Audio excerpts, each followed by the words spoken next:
Hi friends, welcome back to my channel. ನಾನಿವತ್ತು dry ಫ್ರೂಟ್ಸಲ್ಲಿ ಉಂಡೆ ಮಾಡ್ತಾಯಿದ್ದೀನಿ. ಇದು ಗೌರಿ ಗಣೇಶ ಹಬ್ಬ, ವರಮಹಾಲಕ್ಷ್ಮಿ ಹಬ್ಬ ಬರ್ತಾ ಇರೋದ್ರಿಂದ ಮನೆಯಲ್ಲೇ ಯಾವ ಥರ ಡ್ರೈ ಫ್ರೂಟ್ಸಲ್ಲಿ ಉಂಡೆ ಮಾಡ್ಕೋಬೋದು, ಭಾಳ ಈಸಿ ಮೆಥಡಲ್ಲಿ ಹೆಂಗೆ ಮಾಡ್ಬೋದು ಅಂತ ಇವತ್ತು ತೋರಿಸ್ತಾ ಇದ್ದೀನಿ. ಅದಕ್ಕೆ ಏನೆಲ್ಲ ಐಟಮ್ ಬೇಕು, ಯಾವ ಥರ ಮಾಡೋದು ಅಂತ ನೋಡೋಣ ಬನ್ನಿ. ನಾನಿಲ್ಲಿ ಒಂದು ಅರ್ಧ kg ಒಣದ್ರಾಕ್ಷಿ ಮತ್ತು ಅರ್ಧ kg ಪಿಸ್ತಾ ಇದೆಲ್ಲ ನಾನು ಡ್ರೈ ಫ್ರೂಟ್ ಹೌಸ್ ಅಂತ ಒಂದು ಜಯನಗರದಲ್ಲಿ ಅಂಗಡಿ ಇದೆ, ಅಲ್ಲಿಂದ ತಂದಿದ್ದೆ. ಇಲ್ಲಿ ಭಾಳ ತುಂಬಾ ಕ್ವಾಲಿಟಿ ತುಂಬಾ ಚೆನ್ನಾಗಿದೆ ಅಂತ ಹೇಳ್ಬೋದು. ಇದಕ್ಕೆ ನಾನು ಒಂದು ಅರ್ಧ kg ಬಾದಾಮಿಗೆ 1/4 kg ಪಿಸ್ತಾ ಮತ್ತು 1/4 kg ವಾಲ್ನಟ್ ಬಳಸಿದ್ದೀನಿ. ಅದನ್ನೆಲ್ಲ ಹುರಿದು ಪೌಡರ್ ಮಾಡಿ ಇಟ್ಕೊಂಡಿದ್ದೀನಿ ನೋಡಿ. ಅರ್ಧ kg ಬಾದಾಮಿ, 1/4 kg ಪಿಸ್ತಾ, 1/4 kg ವಾಲ್ನಟ್ಟು ಹುರಿದು ಪೌಡರ್ ಮಾಡಿ ಇಟ್ಕೊಂಡಿದ್ದೀನಿ. ಹಿಂಗೆ ತರಿಯಾಗಿ ಪೌಡರ್ ಮಾಡಿದ್ರೆ ಸಾಕು, ತುಂಬ ನುಣ್ಣಗೆ ಮಾಡೋದೇನು ಬೇಡ. ನೋಡಿ, ಈ ಥರ ಪೌಡರ್ ಮಾಡಿ ಇಟ್ಕೊಂಡಿದ್ದೀನಿ.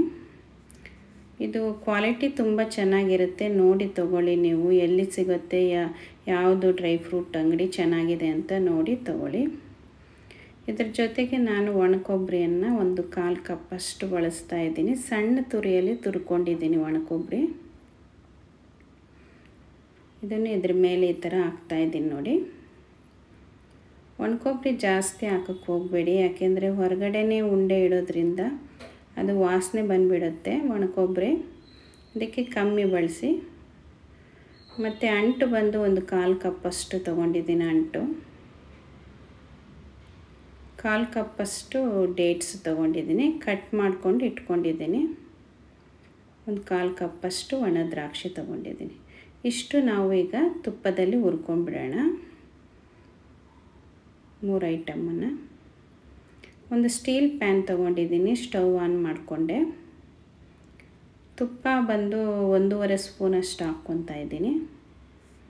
ಈ ಅಂಟು ಫ್ರೈ ಮಾಡೋದಕ್ಕೆ ಸ್ವಲ್ಪ ತುಪ್ಪ ಜಾಸ್ತಿನೇ ಬೇಕಾಗತ್ತೆ, ಅದಕ್ಕೆ 1.5 ಸ್ಪೂನಷ್ಟು ತೊಗೊಂಡಿದ್ದೀನಿ ತುಪ್ಪ.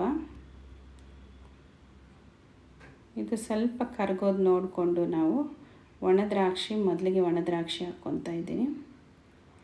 ಈ ಒಣದ್ರಾಕ್ಷಿ ಮತ್ತು ಡೇಟ್ಸು ಇವೆಲ್ಲ ಒಳ್ಳೆ ಕಡೆ ನೋಡಿ ತೊಗೋಬೇಕು.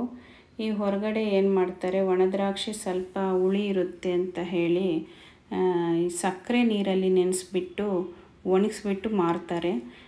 ಸ್ವಲ್ಪ ಮೋಸ ಮಾಡೋದು ಜಾಸ್ತಿ. ಒಣದ್ರಾಕ್ಷಿ ಮತ್ತು ಡೇಟ್ಸು ಖರ್ಜೂರ ಬಂದು ಅದನ್ನು ಸಕ್ಕರೆ ನೀರಲ್ಲಿ ನೆನೆಸಿ ಹೊರಗಡೆ ಒಣಗಿಸಿ ಮಾರ್ತಾರೆ. ಅದಕ್ಕೆ ನೋಡಿ ತೊಗೋಬೇಕು ನೀವು, ಕ್ವಾಲಿಟಿ ಎಲ್ಲಿ ಚೆನ್ನಾಗಿದೆ, ಯಾವ ಡ್ರೈ ಫ್ರೂಟ್ಸ್ ಹೌಸಲ್ಲಿ ಇಲ್ಲ ಡ್ರೈ ಫ್ರೂಟ್ಸ್ ಅಂಗಡಿಯಲ್ಲಿ ಯಾವ ಕಡೆ ಚೆನ್ನಾಗಿದೆ ಅಂತ ನೋಡಿ ತೊಗೊಳ್ಳಿ. ನಾನು ಮೊದಲಿಂದನೂ ಇಲ್ಲೇ ತೊಗೊತಿದ್ದೆ ಜಯನಗರದಲ್ಲಿ. ತುಂಬ ಚೆನ್ನಾಗಿದೆ ಕ್ವಾಲಿಟಿ, ನನಗಿಷ್ಟ ಆಗಿದೆ, ಅದಕ್ಕೆ ಹೇಳ್ತಾ ಇದ್ದೀನಿ. ನೋಡಿ, ಇದಾಗಿದೆ. ಈಗ ಒಂದು ಪ್ಲೇಟಲ್ಲಿ ಇಲ್ಲ ಒಂದು ಕಪ್ಪಲ್ಲಿ ತಣ್ಣಗಾಗೋದಕ್ಕೆ ತೆಗೆದು ಬಿಡೋಣ. ದ್ರಾಕ್ಷಿ ಸ್ವಲ್ಪ ದಪ್ಪ ಆಗಿದೆ ಅಂದರೆ ಆಗಿದೆ ಅಂತ ಅರ್ಥ. ಕಲರ್ ಚೇಂಜ್ ಆಗೋವರೆಗೂ ನೋಡೋಕ್ಕೆ ಹೋಗಬೇಡಿ. ನೋಡಿ, ಈ ಥರ ಕಪ್ಪಲ್ಲಿ ತೆಗೆದಿದ್ದೀನಿ. ಈಗ ಅದರಲ್ಲೇ ತುಪ್ಪ ಇರೋದ್ರಿಂದ ತುಪ್ಪದಲ್ಲೇ ನಾನೀಗ ಅಂಟನ್ನು ಹಾಕ್ತಾಯಿದ್ದೀನಿ. ಅಂಟು ಸ್ವಲ್ಪ ಬೇಗ ಆಗಿಬಿಡುತ್ತೆ. ಇದು ಹೂವು ಥರ ಅರಳಿದ ತಕ್ಷಣ ಇದಾಗಿದೆ ಅಂತ ಅರ್ಥ. ಇದನ್ನು ಕೈ ಬಿಡ್ದಿರಂಗೆ ಹಿಂಗೆ ಕಲಿಸ್ತಾ ಇರ್ರಿ, ಇಲ್ಲಾಂದರೆ ತಳ ಅಂಟು ಬಿಡುತ್ತೆ ಇದು. ನೋಡಿ, ಈ ಥರ ಸ್ವಲ್ಪ ಸ್ವಲ್ಪನೇ ಕಲಿಸ್ಕೋಬೇಕು. ಎಷ್ಟು ತುಪ್ಪ ಹಾಕಿದ್ರೂ ಅಂಟು ಎಳ್ಕೊಂಬಿಡುತ್ತೆ ಅದು. ತುಪ್ಪ ಭಾಳ ಬೇಕಾಗತ್ತೆ ಅಂಟಿಗೆ.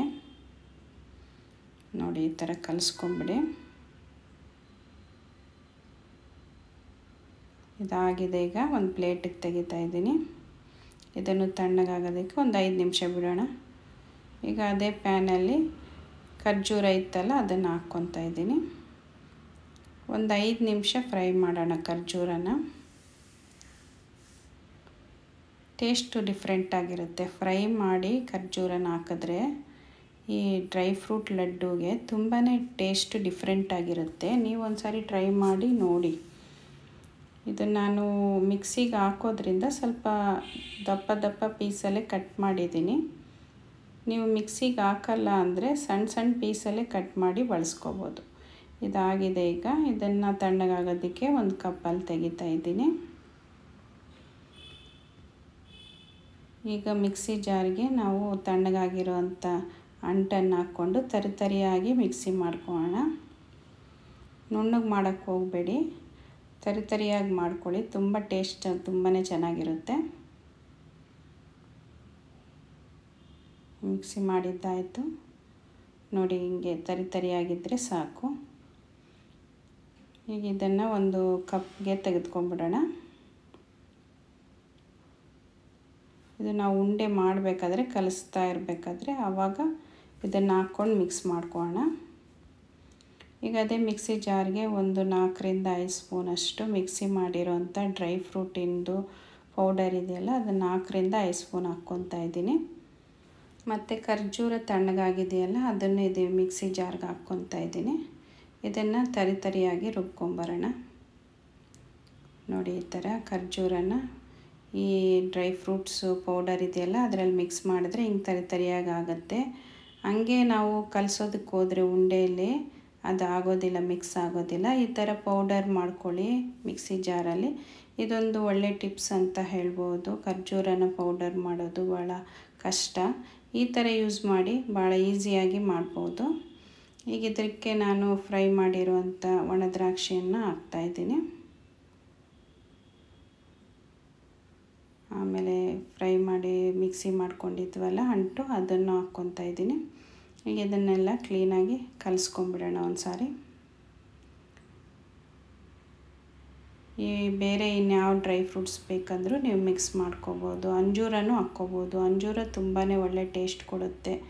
ಗೋಡಂಬಿನೂ ಹಾಕ್ಕೋಬೋದು. ಇಲ್ಲಿ ಬೆಲ್ಲ ಬಂದು 1 ಕಪ್ ತೊಗೊಂಡಿದ್ದೀನಿ. ಒಂದು ಸ್ಟೀಲ್ ಪ್ಯಾನ್ಗೆ ಬೆಲ್ಲ ಹಾಕ್ಕೊತಾ ಇದ್ದೀನಿ. ಅದಕ್ಕೆ ನೀರು ಬಂದು ಅದು ಮುಳುಗೋ ಅಷ್ಟು, ಬೆಲ್ಲ ಮುಳುಗೋ ಅಷ್ಟು ನೀರು ಮಾತ್ರ ತೊಗೊತಾ ಇದ್ದೀನಿ. ಇದನ್ನು ಪಾಕ ಮಾಡೋಕ್ಕೆ ಹೋಗಬೇಡಿ, ಬರೀ ಬೆಲ್ಲ ಕರಗಿದ್ರೆ ಸಾಕು. ಪಾಕ ಮಾಡೋಕ್ಕೆ ಹೋದರೆ ಅದು ಉಂಡೆ ಬಂದು ಗಟ್ಟಿ ಆಗಿಬಿಡುತ್ತೆ. ಅದಕ್ಕೆ ಬರೀ ಬೆಲ್ಲ ಕರಗಿದ್ರೆ ಸಾಕು. ನೋಡಿ, ಈ ಥರ ಕರಗೋವರೆಗೂ ಈ ಥರ ತಿರ್ಸ್ಕೊಳ್ಳಿ. ನೋಡಿ, ಇದು ಕರಗಿದೆಯಲ್ಲ, ಇಷ್ಟು ಸಾಕು. ಪಾಕ ಮಾಡೋಕ್ಕೆ ಹೋದರೆ ಚೆನ್ನಾಗಿರೋದಿಲ್ಲ. ಈಗ ಕೆಳಗಡೆ ಕಸ ಬಂದು ಕೂತಿರುತ್ತೆ, ಅದಕ್ಕೆ ಫಿಲ್ಟರ್ ಮಾಡ್ಕೊಂಬಿಡಬೇಕು. ನಾನಿಲ್ಲೊಂದು ಸ್ಟೀಲ್ ಪಾತ್ರೆಯಲ್ಲಿ ಫಿಲ್ಟರ್ ಇಟ್ಕೊಂಡಿದ್ದೀನಿ. ಈ ಬೆಲ್ಲದ ನೀರೆಲ್ಲ ಅದರಲ್ಲಿ ಫಿಲ್ಟರ್ ಮಾಡ್ಕೊತಾ ಇದ್ದೀನಿ. ಬಿಸಿ ಬಿಸಿ ಇದ್ದಂಗೆ ಫಿಲ್ಟರ್ ಮಾಡ್ಕೊಳ್ಳಿ, ಮತ್ತು ಬಿಸಿ ಬಿಸಿ ಇದ್ದಂಗೆ ಕಲಸಿರಿ. ಉಂಡೆ ಕಲಿಸೋದು ತುಂಬ ಈಸಿ ಆಗುತ್ತೆ. ತಣ್ಣಗಾದ್ಮೇಲೆ ಅಷ್ಟು ಚೆನ್ನಾಗಿರೋದಿಲ್ಲ ಕಲಿಸೋದಕ್ಕೆ. ಈಗ ಈ ಬಿಸಿ ಬೆಲ್ಲದ ನೀರನ್ನು ಈ ಪೌಡರಲ್ಲಿ ಹಾಕ್ಕೊಂಡು, ಡ್ರೈ ಫ್ರೂಟ್ಸ್ ಪೌಡರಲ್ಲಿ ಹಾಕ್ಕೊಂಡು ಹಿಂಗೆ ಸ್ಪೂನಲ್ಲಿ ಕಲಸ್ರಿ ಫಸ್ಟಿಗೆ. ಯಾಕಂದರೆ ಬಿಸಿ ಇರುತ್ತಲ್ವ, ಆಮೇಲೆ ಕೈಯಲ್ಲೇ ಉಂಡೆ ಮಾಡ್ಬೋದು ನಾವು. ಈ ಥರ ಎಲ್ಲ ಒಂದು ಸೈಡಲ್ಲೇ ಕಲಸಿ, ಪೂರ ಕಲ್ಸೋಕ್ಕೆ ಹೋಗಬೇಡಿ. ಸ್ವಲ್ಪ ಸ್ವಲ್ಪನೇ ಹಾಕ್ಕೊಂಡು ಕಲಿಸ್ಕೊತ ಉಂಡೆ ಮಾಡಬೇಕು ನಾವು. ನೋಡಿ, ಕೈಗೆ ನಾನೇನು ಅನಿಸಿಲ್ಲ, ಆದ್ರೂ ಎಷ್ಟು ಚೆನ್ನಾಗಿ ಉಂಡೆ ಮಾಡ್ಬೋದು ನೋಡಿ. ಸ್ವಲ್ಪನೂ ಅಂಟ್ಕೊಳೋದಿಲ್ಲ. ನೋಡಿ ಎಷ್ಟು ಚೆನ್ನಾಗಿ ಬರ್ತಾಯಿದೆ. ನಾನಿಲ್ಲಿ ಚಿಕ್ಕ ಚಿಕ್ಕ ಉಂಡೆ ಮಾಡ್ತಾಯಿದ್ದೀನಿ.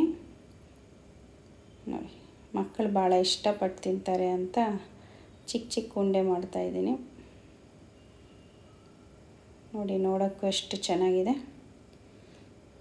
ಇನ್ನೊಂದು ಉಂಡೆ ಮಾಡಿ ತೋರಿಸ್ತೀನಿ ಯಾವ ಥರ ಮಾಡೋದು ಅಂತ. ಇದು ಮಾಡಿದ ಮೇಲೆ ಫ್ರಿಜ್ಜಲ್ಲಿ ಇಡೋಕ್ಕೆ ಹೋಗಬೇಡಿ, ಹೊರಗಡೆನೇ ಬಾಕ್ಸಲ್ಲಿ ಹಾಕಿ ಇಡಿ. 1 ತಿಂಗಳವರೆಗೂ ಏನೂ ಆಗೋಲ್ಲ, ತುಂಬಾ ಚೆನ್ನಾಗಿರುತ್ತೆ. ನೀವು ಬೇಕು ಅಂದರೆ ಇದಕ್ಕೆ ಏಲಕ್ಕಿ ಪೌಡರ್ ಸ್ವಲ್ಪ ಪೌಡರ್ ಮಾಡಿ ಹಾಕ್ಬೋದು. ನಾನಿಲ್ಲಿ ಏಲಕ್ಕಿ ಪೌಡರ್ ಹಾಕಿಲ್ಲ. ನಿಮಗೆ ಬೇಕು ಅಂದರೆ ಬಳಸ್ಕೋಬೋದು. ಮತ್ತು ಬೇರೆ ಯಾವುದಾದ್ರೂ ಡ್ರೈ ಫ್ರೂಟ್ಸು, ಅಂಜೂರ ಬಳಸ್ಬೋದು, ಗೋಡಂಬಿ ಬಳಸ್ಬೋದು. ನಾನೇನು ಗೋಡಂಬಿ ಹಾಕಿಲ್ಲ, ನಿಮ್ಗೆ ಇಷ್ಟ ಅಂದರೆ ಹಾಕ್ಕೋಬೋದು. ಆಮೇಲೆ ಕೆಲವರು ಗಸಗಸೆ ಹಾಕ್ತಾರೆ.